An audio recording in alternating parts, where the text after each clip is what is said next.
gobeithio bydd Duw yn rhoi bendiaeth ar ni bore yma wrth ni addoli gyda'n gilydd.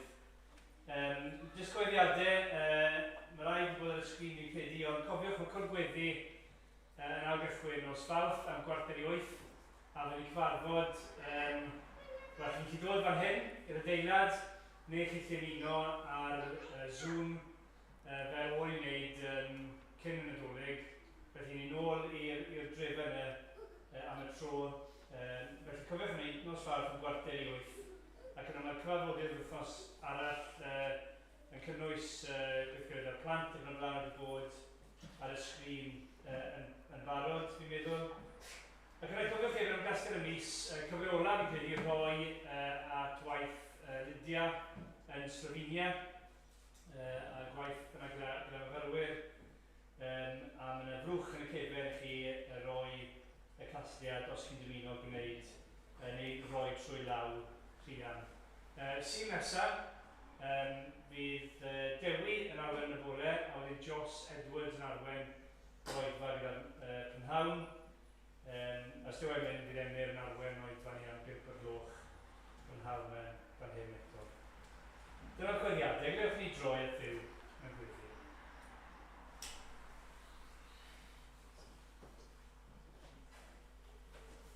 O adrodd Dduw, ni yn diolch yn fawr i ti eto am y cyfle sydd gyda ni nawr i ddod gyda'n gilydd i addoli ti. A rwy'n ni'n gwybod bod ni'n dod â dim heiddiant yn hunain. Bod ni'n dod yn dibynnu yn llwyr a'r heiddiant yr arfer Iesu Grist. A ni'n dod yn gwybod bod ni wedi methu, ond yn diolch i ti bod wedi llwyddo. Ac arwydd ni'n gweddio byddwn ni heddi yn mawrygu enw fi. Yn addoli y bore yma a pnawn yma, wrth i ni sgwrsio gyda'n gilydd, wrth i ni fwynhau cwmni'n gilydd, yn yr ysgolion Sul ar ôl yr oedfa bore yma, o Dduw ni'n gweddio a bydde y cyfan arwydd yn mawrygu enw'r arwydd Iesu Grist. Mae'n heiddi y cyfan oll, ac o Dduw ni'n gweddio bydd yn arglwydd ac yn frenin ar bob un ohono ni heddi. Arglwydd rôl Cristion i wrando ar hyn sy'n gyda ti ddweud wrthyn ni. Ac arglwydd ni'n gweddio bydd ysbryd yn cymhwyso gair nhw i ni'n bersonol. Fel bod yn bywydau ni, yn bywydau cyfan bob dydd o addoliad i'n Duw ni. Arglwydd trigarhaw wrthyn ni, maddau ni o bai derbyn ni, a derbyn ni yn enw'r arglwydd Iesu Grist. Amen. Amen. Diolch Rodri. O dros y Pasg, gaethon ni glywed yn do am y brenin yr Iddewon, yr arglwydd Iesu Grist. Ac wrth gwrs, doedd e ddim yn frenin fel oedd pobl yn ei ddisgwyl. Bore yma, ni'n mynd i fod yn meddwl am deyrnas y brenin, a dyw'r deyrnas chwaith ddim fel byddwch chi yn ei ddisgwyl, ond fel mae'n emyn cyntaf ni'n sôn, mae'n deyrnas hyfryd. Rwydd 403 yn y llyfr ymynau. Yr Iesu a deyrnasa'n grwn o godiad hael hyd fachlyd hwn. Ei deyrnas o fôr i fôr tra fyddo llewyr chael a lloer. Lle y teyrnaso bendith fydd. Y caeth a wymen rydd, y blin gaeth fythol esmwythad, a'r holl rai clwyfus iechyd rhad. Ac ymlaen, nhw'n ni sefyll i ganu mawl un brenin ni. Oh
wedi cael chydig bach o seibiant, ond bore yma ni'n mynd i ail ddechrau edrych ar ddamhegion yr arglwydd Iesu Grist gyda'n gilydd. Y damhegion, chi'n cofio'r stories yma, lle mae'r arglwydd Iesu Grist yn dysgu gwersi ysbrydol yw wrandawyr yn dysgu ni.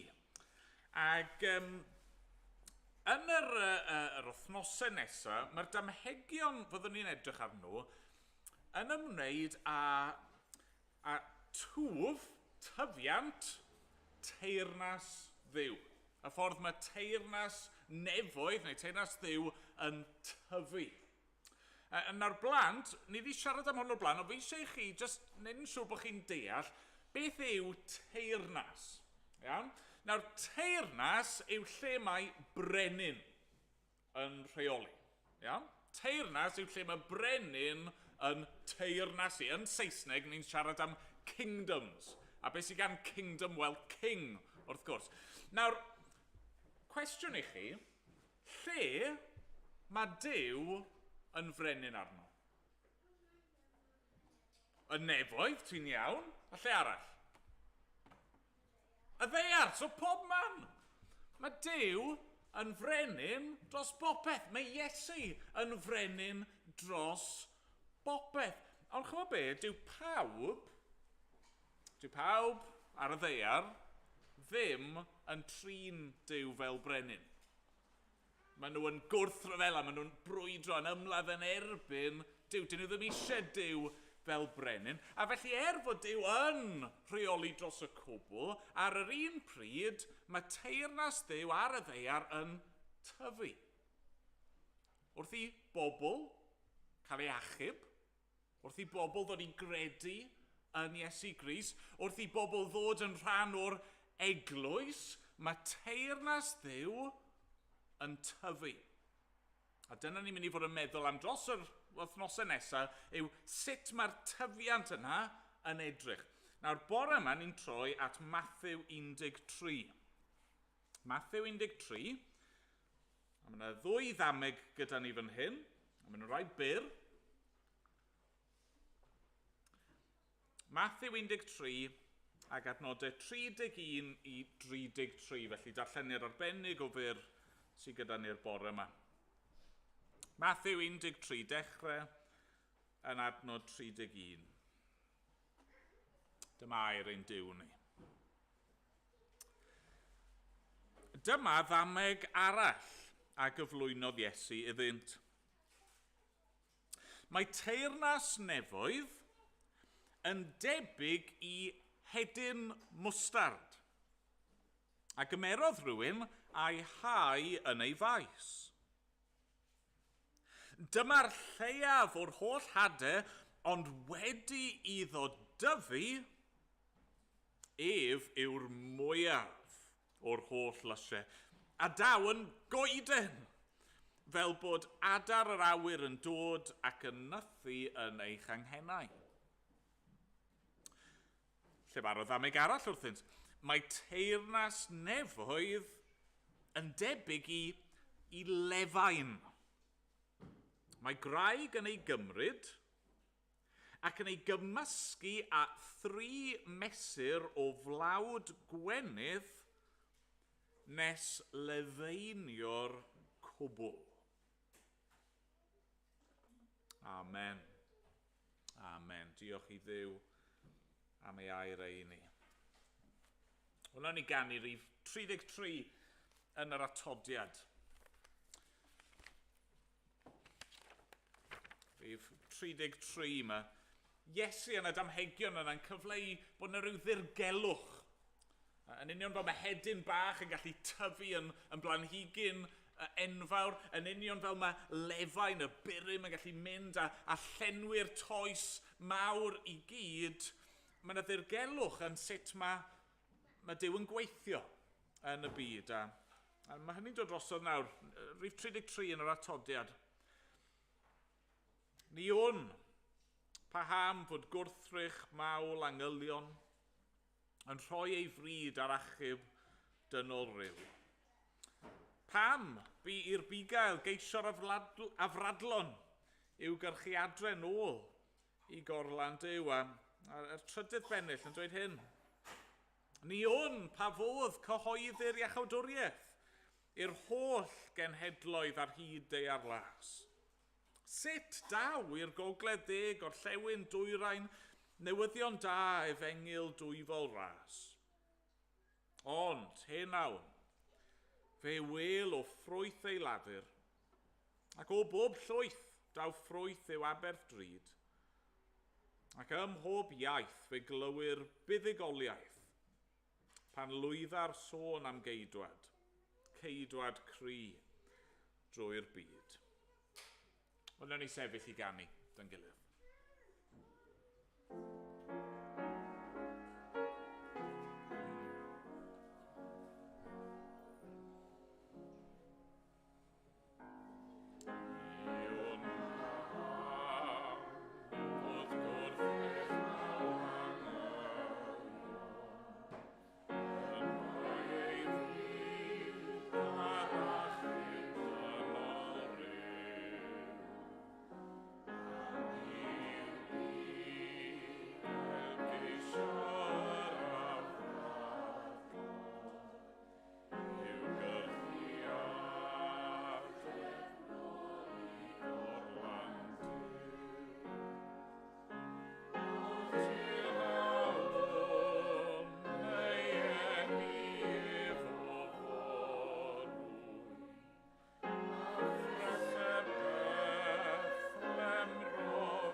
na ni weddio, na ni droi at yr arglwydd mewn gweddi.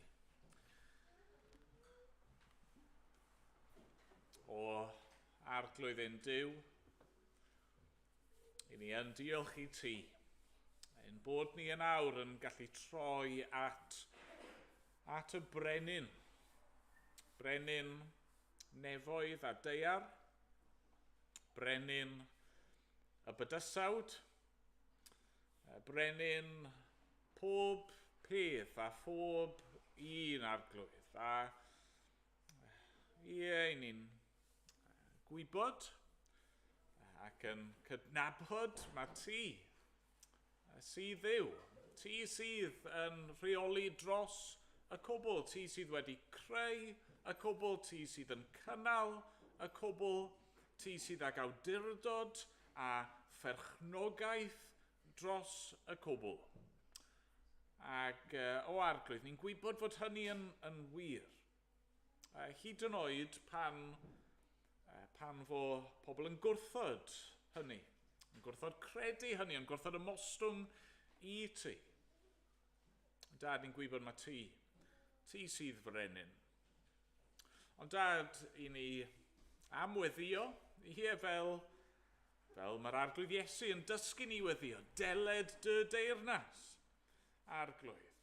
Rwy ni am brofi mwy o dy frenhiniaeth di, arglwydd. Rwy ni eisiau profi dy lawd i ar waith yn ein bywydau ni, arglwydd. I ni yn gofyn arna ti'n helpu ni i blygu o dy flaen di ac i fyw dy fwyn di. Dad, ni'n gweddio deled y deyrnas yn ein byd ni. Arglwydd, mae yna gymaint o wrthwynebiad, gymaint o rai sydd yn dal i wrthryfela yn derbyn di. A ni'n gofyn arna ti i weithio yn ei bywydau nhw. Arglwydd, i ddod â phobl at y ti.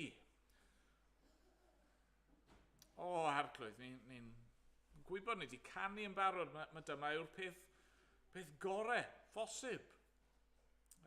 Rwy ti yn frenin da, yn frenin sydd yn caru dy bobl, yn frenin sydd yn darparu ac yn gwarchod ac yn arwain ac yn bopeth dros dy bobl di. Ac arglwydd, dyna felly rwy ni eisiau i ni'n hunan ac i'r bobl o'n cwmpas ni. A Dad, ni'n diolch fod na gysur i ni yn y damhegion yma ni wedi darllen bore yma. Fod dy deyrnas di yn tyfu, a fod e'n mynd i dyfu. Ac fod y tyfiant yna, yr cynnydd yna, yn beth ddigon dirgel, a weithiau yn beth ddigon tawel a chuddiedig, a ni ddim falle yn sylwi arno fe ar y pryd. Ni'n diolch dy fod ti yn cyflawni dy waith. Ni'n meddwl am eiriau'r arglwydd Iesu Grist. Yn dweud fod e'n mynd i adeiladu ei eglwys. Ac bod dim byd yn gallu rwystro hynny. Bod hyd yn oed pyrth effer ddim yn gallu gwrthsefyll dy deyrnas di. Ac o arglwydd, ni'n diolch am hyn. A ni'n gofyn nawr unwaith eto, arna ti weithio yn rymus iawn yn ein bywydau ni. Os gweli di fod yn dda. Dad, ni wedi cael yn atgoffa o'r casglu ar y mis sydd gennym ni tuag at waith Lydia yn Slovenia. Dad, ni eisiau parhau i'w chyflwyno hi a'r gwaith yna, a'r wlad honno i ti. Yn gofyn arna ti i weithio'n rymus yno. Dad, wrth gwrs, i ni'n parhau i weddio dros yr rhan yna o'r byd sydd mor agos i'r Ukraine a y rhyfel yno a arglwydd. Ni'n clywed yn ddyddiol am fwy a fwy o drychinebau o gasineb ac arglwydd o dywyllwch. Arglwydd ni'n gofyn arno ti nawr i drygarhau, i dosturio, i ddod a goleuni, a iechyd, a bywyd i'n byd ni os gweli di fod yn dda. Arglwydd ni'n dal i weddio dros yr hyn ddigwyddodd, dros y Pasg. Ian yn plith ni ac ni'n meddwl am eglwysi eraill, wnaeth gynnal oedfaon a trefnu cyfarfodydd a rannu taflenni a phob dim arall wneithbwyd mwyn ceisio rannu'r efengyl. A ni'n gofyn arno ti nawr i barhau i fendithio, i barhau i ei achub arglwydd, ysgweli di fod yn dda. O dad, clyw ein gweddi ni nawr.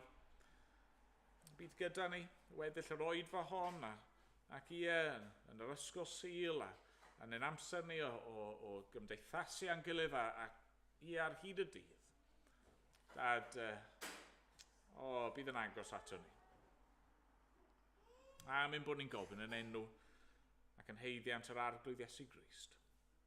Amen. Amen. Ganwn ni eto o'r atodiad. Ni'n mynd i ganu rhif 11. Dros Gymru'n glad, o dad dyrchafwn gry. Y wynllan wen a roed i'n gofal ni. Amddiffyn cryf a'i cadw'n ffyddlon byth a boed i'r gwir a'r glân gael ynddi neith. Mwyn dy fab a'i prynodd iddo hi, o crea hi'n Gymru ar dy lun. Ac ymlaen, nhw'n ni sefyll i ganu.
Gan bod e'n ddarlleniad mor fyr, na i ddarllen eto, Mathew 13,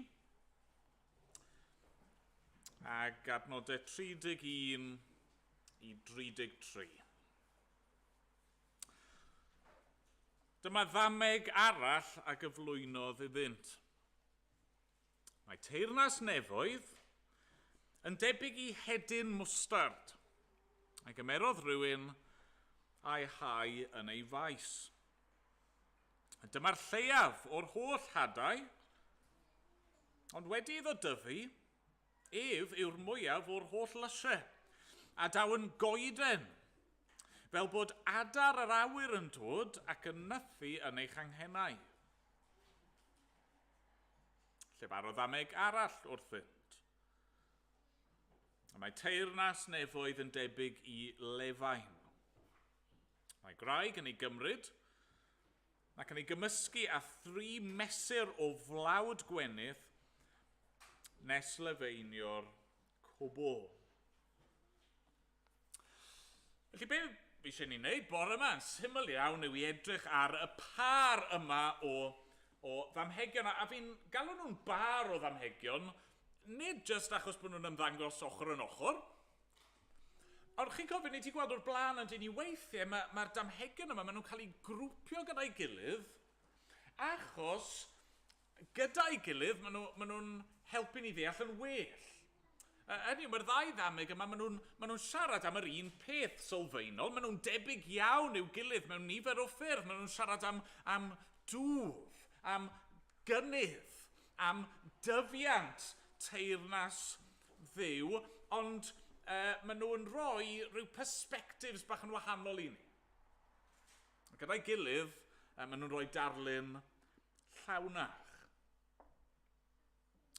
Twf, teyrnas dduw. Mae'n dweud wrth y plant, ond o'n i, mae teyrnas dduw, mae'n gallu bod yn gysyniad anodd i ni ddeall.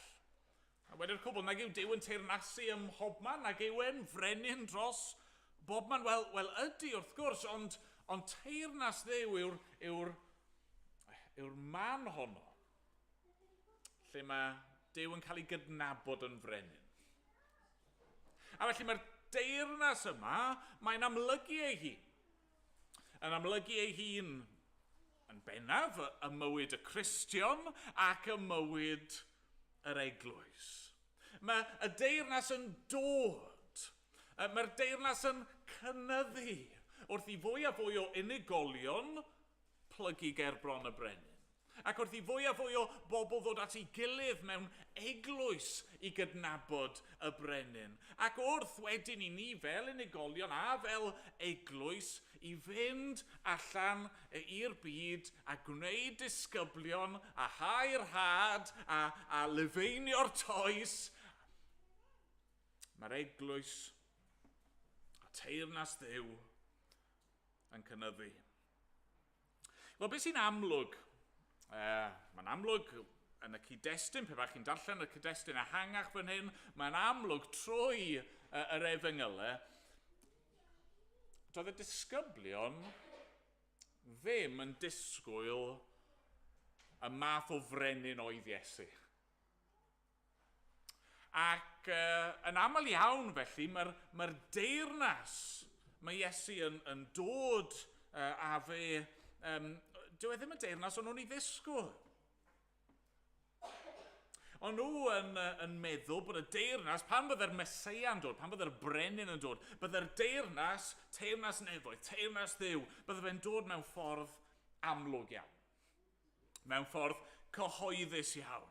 Mewn ffordd nerthol a sydyn. A felly, pan nath Iesu ddod, a gweithio yn y ffordd digon tawel, digon araf, nath ei weinidogaethu, oedd y disgyblion ddim yn deall y peth. Mae'n amlwg bod rai wedi cael ei siomi a wedi gadael ar adegau gwahanol. Ddim dyma'r deyrnas o'n i'n ei ddisgwyl. A mae'n berygl falle i ni heddi bod ni yn cael ein siomi. I ni falle'n edrych ar stad yr eglwys. Falle bod ni'n edrych ar yr eglwys yn byd-eang, yr eglwys yng Nghymru, yn eglwys bach ni. Falle bod ni'n edrych ar rai o'r Cristnogion hynny ni'n nabod. Falle bod ni'n edrych ar ein calon ein hunan ac ni'n cael ein siomi. Ddim dyma beth o'n i wedi disgwyl i ddigwydd. I ni weld mor wan, i ni weld mor aneffeithiol.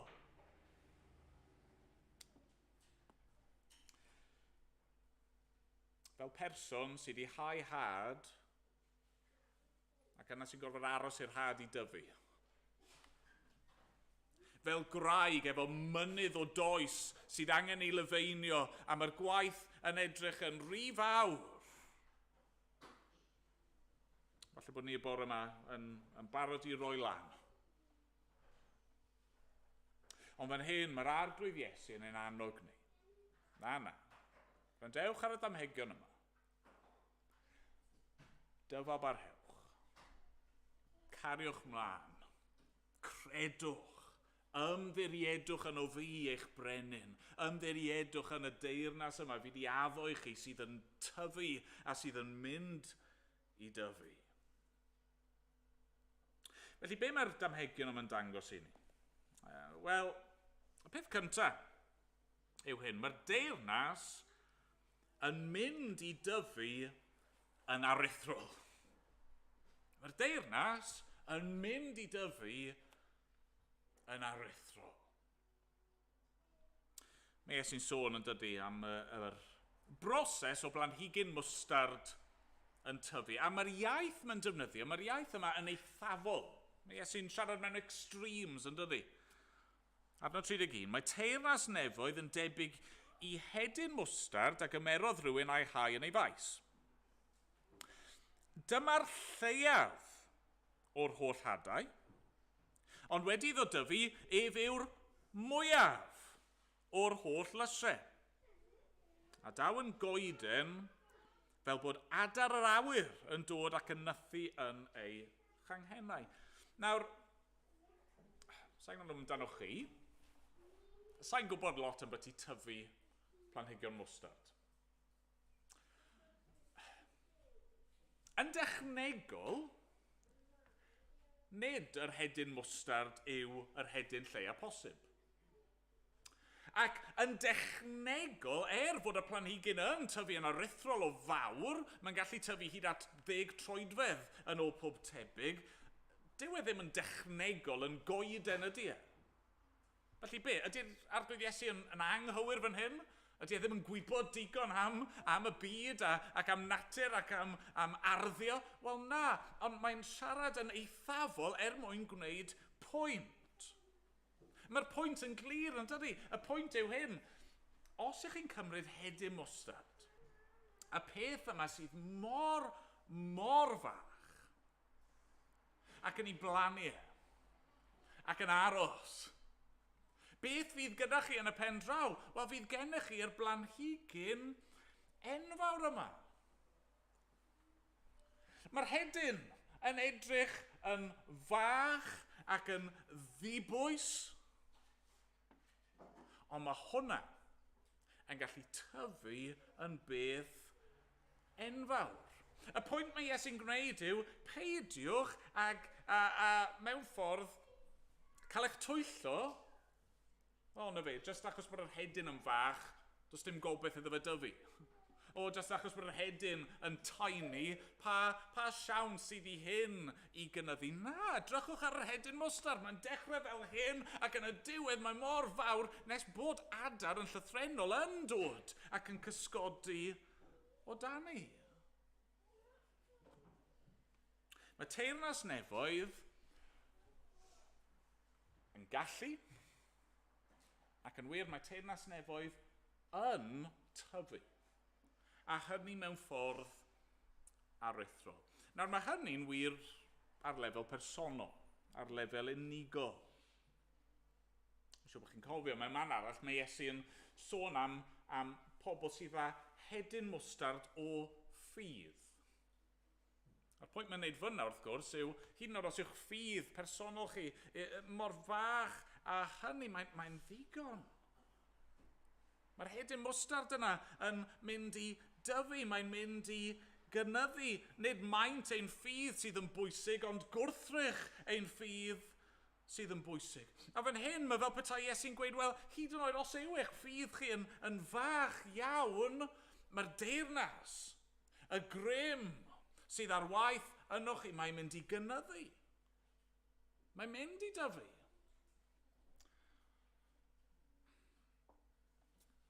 Falle bydd y tyfiant yn araf.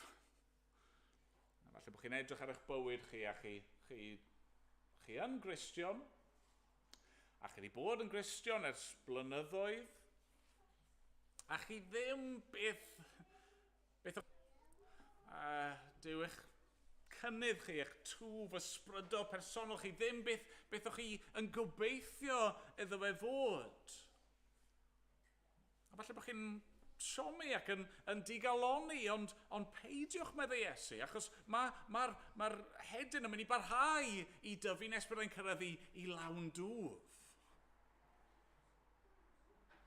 Mae'r Apostol Paul yn dweud yn dydi yn ei lythyr at y Philippiaid bod yr un sydd wedi dechrau gwaith da ynoch yn mynd i'w gyflawni. Wel, yn sicr bydd rhaid i ni aros i weld y tyfiant llawn ar y dydd yna pan daw'r arglwydd Iesu yn ôl. Dyna pryd fydd ein ffydd personol ni yn cyrraedd i lawn dwf, pan fyddwn ni'n gweld yr arglwydd Iesu a byddwn ni'n debyg iddo fe. Ond yn y cyfamser, yn y bywyd yma, gallwn ni ddisgwyl yn hyderus, bod y tyfiant falle mynd i fod yn araf ac yn arafach nag i ni eisiau iddo fe fod, bydd y twf yna yn dod trwy ffydd ynddo fe. Ond falle mae cymwysiad gwell, fwy amlwg, yw'r ffordd mae'r deyrnas yma yn tyfu yn aruthrol ac yn amlygu ei hun trwy'r eglwys. Gweld, y pwynt yw, a fi wedi gweud yn barod, oedd y disgyblion wedi cael eu siomi braidd yn dod gyda'r math o frenin oedd Iesu, a'r math o deyrnas oedd fel petai'n cynrychioli. Ac ar y pryd oedd ei wrthwynebwyr yn edrych ar Iesu fel methiant. Oedd y groes yn edrych fel methiant. Fel hedyn mwstard bach ddinod. Dyna ddyn oedd yn gweud mae fe oedd y Meseia, ond edrychwch lle mae yna, mae wedi cael ei gladdu yn y ddaear. Na fe, dyna ddiwedd y stori. Wrth gwrs, nid dyna ddiwedd y stori. Mae'r arglwydd Iesu'n atgyfodi. Mae'r deyrnas yn tyfu. Mae'r disgyblion yna oedd ar y Pasg cyntaf wedi cloi hunan i ffwrdd mewn stafell fach, ond nhw yn edrych mor fach a mor wan a mor ddinod. Maen nhw nawr yng ngoleun i'r atgyfodiad yn mynd allan yn hyderus, a maen nhw'n cyhoeddi'r neges, a mae pobl yn credu, a mae'r eglwys yn cael ei ffurfio ac yn tyfu ac yn lledaenu, a mae'r deyrnas yn tyfu mewn ffordd aruthrol. Mae'n mynd o wlad i wlad, o gyfandir i gyfandir, trwy'r byd i gyd. A beth ddigwyddodd i hedyn mwstard efengil yr arglwydd Iesu Grist? Beth ddigwyddodd i hedyn mwstard y disgyblion cyntaf? Beth ddigwyddodd i hedyn mwstard yr eglwys fach, y grŵp bach yna o grydynwyr yn Jerusalem? Dyma fe'n tyfu yn aruthrol.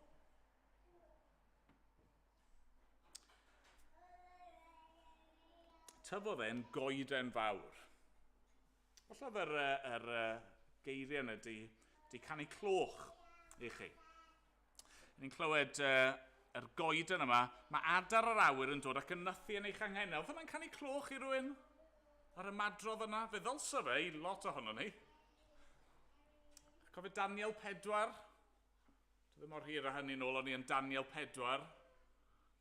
Oedd Nebuchadnezzar y brenin wedi cael breuddwyd.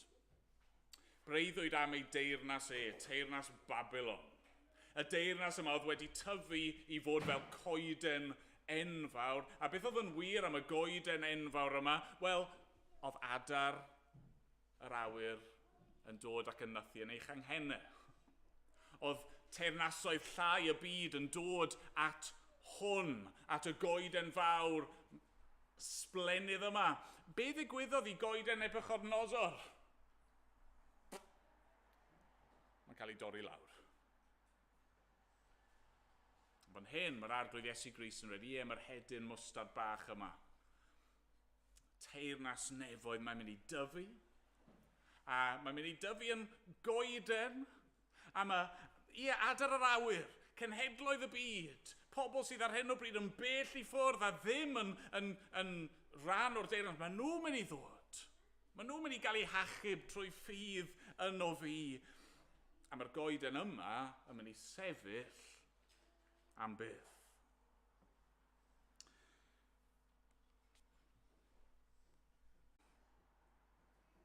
Felly mae'r deyrnas yn mynd i dyfu yn aruthrol. Ond yna mae Iesu'n mynd ymlaen i ddweud dameg arall sydd mae mor debyg mewn un ystyr ac eto'n dod ar ryw ongl wahanol yn dydy. A felly'r ail beth ni'n dysgu am y deyrnas fan hyn yw fod e'n mynd i dreiddio yn aruthrol. Fod e'n mynd i weithio i ffordd allan a trwy y byd mewn ffordd aruthrol. Drychwch ar adnod 33, yr ail ddameg. Mae teyrnas nefoedd yn debyg i lefain. Mae graig yn ei gymryd ac yn ei gymysgu â 3 mesur o flawd gwenith nes lefaenio'r cwbl. Unwaith eto, mae Iesu'n defnyddio darlun ddigon cyffredin.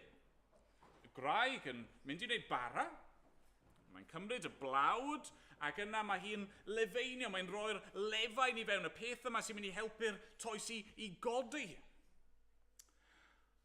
A beth sy'n digwydd pan chi'n lefaenio rhywbeth yw ychydig bach o lefain sydd angen. Chi'n rhoi'r lefain i fewn a chi'n dechrau tyluno nid, chi'n symud ac yn gwasgu y toes ac yn dawel fach, yn guddiedig, yn ddirgel. Mae'r chydig o lefain yna sydd ei weld mor fach a mor ddinod o gymharu â'r toes mawr, mae'n gweithio i ffordd drwyddo. Mae'n treiddio nes bod y toes i gyd wedi cael i lefaenio. Hyd yn oed os yw'r gwahaniaeth yn fawr iawn rhwng faint o flawd a faint o does sydd gyda chi a faint o lefain sydd gyda chi, yn y diwedd, mae'n treiddio trwy'r cwbl. Nawr mae'n ddiddorol yn dydi, falle bod rai o'ch chi'n cofio.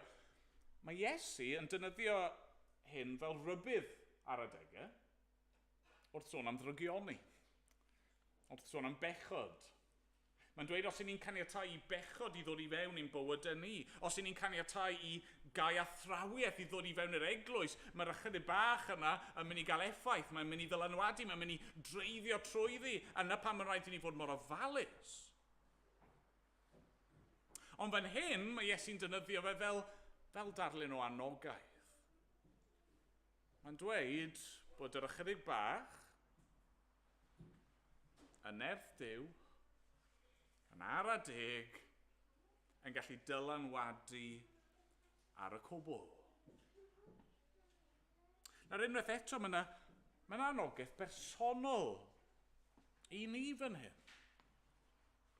Mae angen i'r Efengyl a gwaith y deyrnas i weithio i ffordd trwy'n bywydau ni i gyd. Mae hynny'n mynd i ddigwydd. Ond mae angen i ni sicrhau fod hynny yn digwydd hefyd. Mae ydych chi rai pobl, a maen nhw fel petai dan yr argraff, bod chi'n gallu gwahanu eich Cristnogaeth chi oddi wrth gweddill eich bywyd chi, a wrth gwrs mae hynny jyst yn nonsens. Ydw fi'n mynd i'r capel ar ddydd Sul, neu fi'n mynd i gapel ar adegau arbennig o'r flwyddyn. Fi yn Gristion, ond dyw hynny ddim yn cael unrhyw effaith ar weddill y mywyd i. Wel, na, medde Iesu. Na, mae'r lefain fod i weithio i ffordd trwy'r toes i gyd. Os ych chi'n Gristion, mae angen i hynny i ddylanwadu ar eich bywyd chi i gyd. Dim os beth yw eich gwaith chi, dim os beth yw eich sefyllfa chi, dim os lle chi'n byw, pa ddiddordebau sydd gyda chi, mae'r ffaith bod chi'n rhan o'r deyrnas, mae'r ffaith bod chi'n ddisgybl i'r arglwydd Iesu Grist, fod i ddangos ei hun, fod i amlygu ei hun yn y ffordd i chi'n siarad, y ffordd i chi'n byw ym mhopeth. Ac eto, falle os ni'n onest, pan ni'n edrych ar ein bywyd yn hunan, bod ni ddim yn gweld hynny. Falle bod ni'n teimlo bod yr ratio o'n yr hen fi, yr hen berson sydd angen gymaint o waith ac yna'r lefain gwaith Duw. Mae'r ratio mor fawr. Mae angen gymaint o ras arno ni, mae angen gymaint o sancteiddad arno ni, mae angen gymaint o newid arno ni. Wel, falle bod e. Falle bod e. Ond mae'r arglwydd Iesu fan hyn eto yn siarad mewn ffordd eithafol. Mae'r 3 mesur o flawd gwenith yma yn enfawr. Ni'n sôn am ryw 50 kilogram o flawd fan hyn, nid just pinch bach, ond mae'r lefain yn gallu dod. Ac yn ara deg, yn gallu gweithio ffordd trwy'r person cyfan. Mae'r deyrnas yn mynd i dreiddio yn aruthrol. Dylswn ni ddisgwyl hynny, dylswn ni hefyd fod yn ceisio hynny wrth ddarllen y gair, wrth weddio, wrth ymroi i fywyd yr eglwys, wrth ymwneud â Christnogion eraill. Dylswn ni fod yn chwilio ac yn ceisio bod y deyrnas yn treiddio yn ein bywydau ni fwy a fwy. Ond unwaith eto, mae'n y gymhwysiad ehangach, achos nid just yno ni mae'r deyrnas yn mynd i dreiddio'n aruthrol, ond trwy'r byd. Fe wedi gweud yn barod, pan mae Iesu fan hyn yn sôn am 3 mesur, dwi ddim yn sôn am 3 teaspoon, a nid 3 chwpan, 3 mesur yn sôn enfawr. A felly'r pwynt yw fod y deyrnas yn gallu dylanwadu ac yn gallu newid y byd i gyd. Mae'r wraig yma sydd yn paratoi 3 mesur, mae hi'n paratoi gwledd. Digon i bawb yn y pentre oedd eisiau rhywbeth i fwyta. Mae Iesu'n gweud, mae'r deyrnas yma, yr efengil yma, fy mrenhiniaeth i, mae'n ddigon i'r byd i gyd. A mae'n ni'n dod drosodd ymhellach eto. Pan mae Iesu'n sôn am 3 mesur, falle i chi a fi, dwi ddim yn golygu rhyw lawer. Ond y tebyg yw i wrandawyr cyntaf Iesu. Bydde clywed am 3 mesur o flawd fan hyn yn canu cloch iddyn nhw. Nid Daniel 4, ond Genesis 18. Yn Genesis 18, mae Abram a ei wraig Sarai, maen nhw'n derbyn ymwelwyr.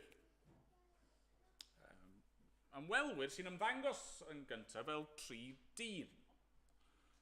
Mae chydig o ddadle am pwy ydyn nhw, ond i fi o'r farn, mae pwy yw'r 3 yma yw Duw, y mab, a 2 angel sydd gyda fe. Ac mae Abram eisiau i Sarai i baratoi bwyd ar gyfer y 3 gwestai yma. A mae'n anfon hi i baratoi 3 mesur. Yr un maint. Sydd eto, mae'n swnio fel bod e'n mynd dros ben llestri. Ond beth sy'n digwydd yn Genesis 18 yw, mae Duw yn dod a mae yn rhoi'r addewid yma. Yr addewid fod Abram a Sarai, yr cwpl hen, yr cwpl yma oedd yn ddi-blant, yn mynd i gael mab yr addewid. Mae Isaac yn mynd i ddod. Ac o'r had yna, mae'r byd i gyd yn y pen draw yn mynd i gael ei fendithio.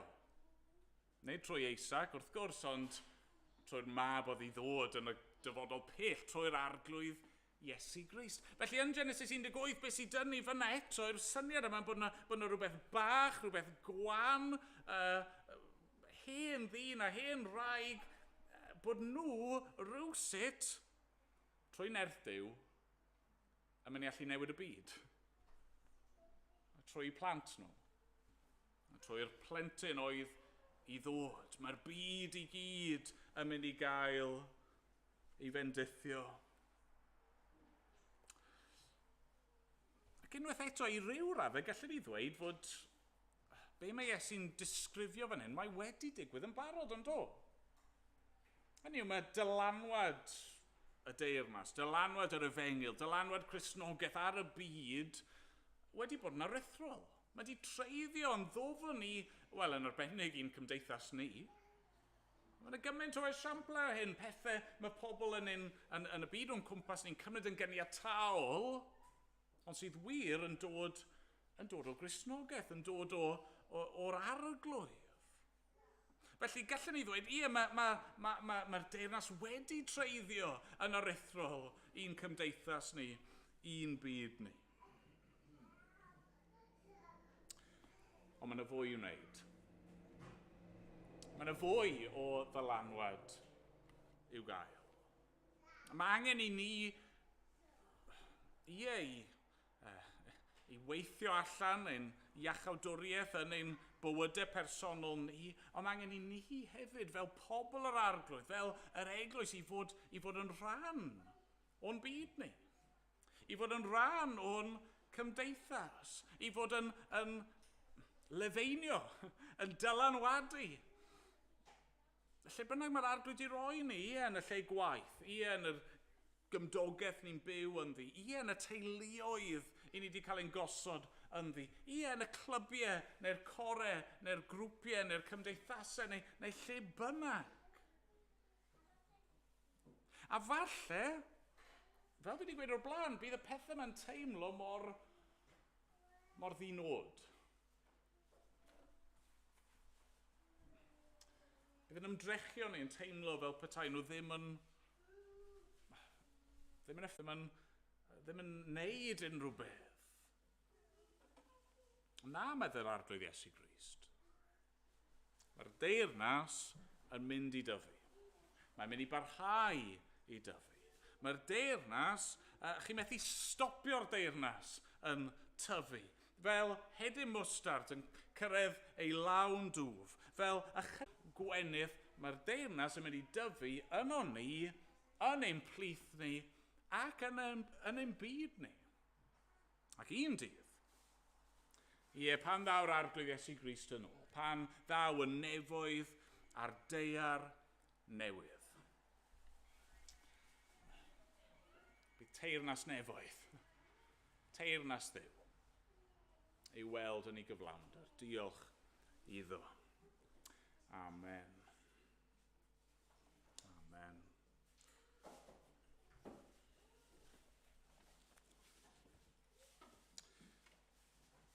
Ni'n mynd i ganu o'r llyfr Emyr wrth i ni orffen. Rwyf 428. Falle bod yr Emyr yma'n llai cyfarwydd i rai ohono ni. 428. O Hedan, nes cilio o'r noson gaddugol a'r fagddu o'r chuddiau y llawr. Y reswm wedi dewis i'n bennaf yw'r ail bennill. Mae'n dweud, pwy yw'r rai hyn a ehedant i deml Jerusalem wyw? Fel gwyn golomenod, dychwelant i harddu ffenestri fy niw. A'r syniad ymwadar yn dod. Pwy nhw wel cenhedloedd? O aifft ei ceithiwyd, sy'n dyfod i weled y wawr. Brenhinoedd offrymant ei teirnged, wrth orsedd Emmanuel mawr. Ac ymlaen, nhw'n ni sefyll i ganu dyn gilydd.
arglwydd yn Duw, i ni'n diolch i ti eto am dy air di, a diolch am ddamhegion yr arglwydd Iesu. A ni'n gwybod yn dda erbyn hyn arglwydd fod y damhegion yma ar un ystyr yn ddigon, gallu bod yn ddigon syml, ond arglwydd bod yna gymaint i groi cil arnyn nhw. A ni'n gofyn arglwydd, nid yn helpu ni nawr i fynd, i fyfyrio ar y pethau hyn, arglwydd Ian, yr wythnos i ddod, i gofio yr hyn rwy ti wedi ddweud wrthon ni. Dad, bydd gyda ni. Yn enw'r arglwydd Iesu. Amen.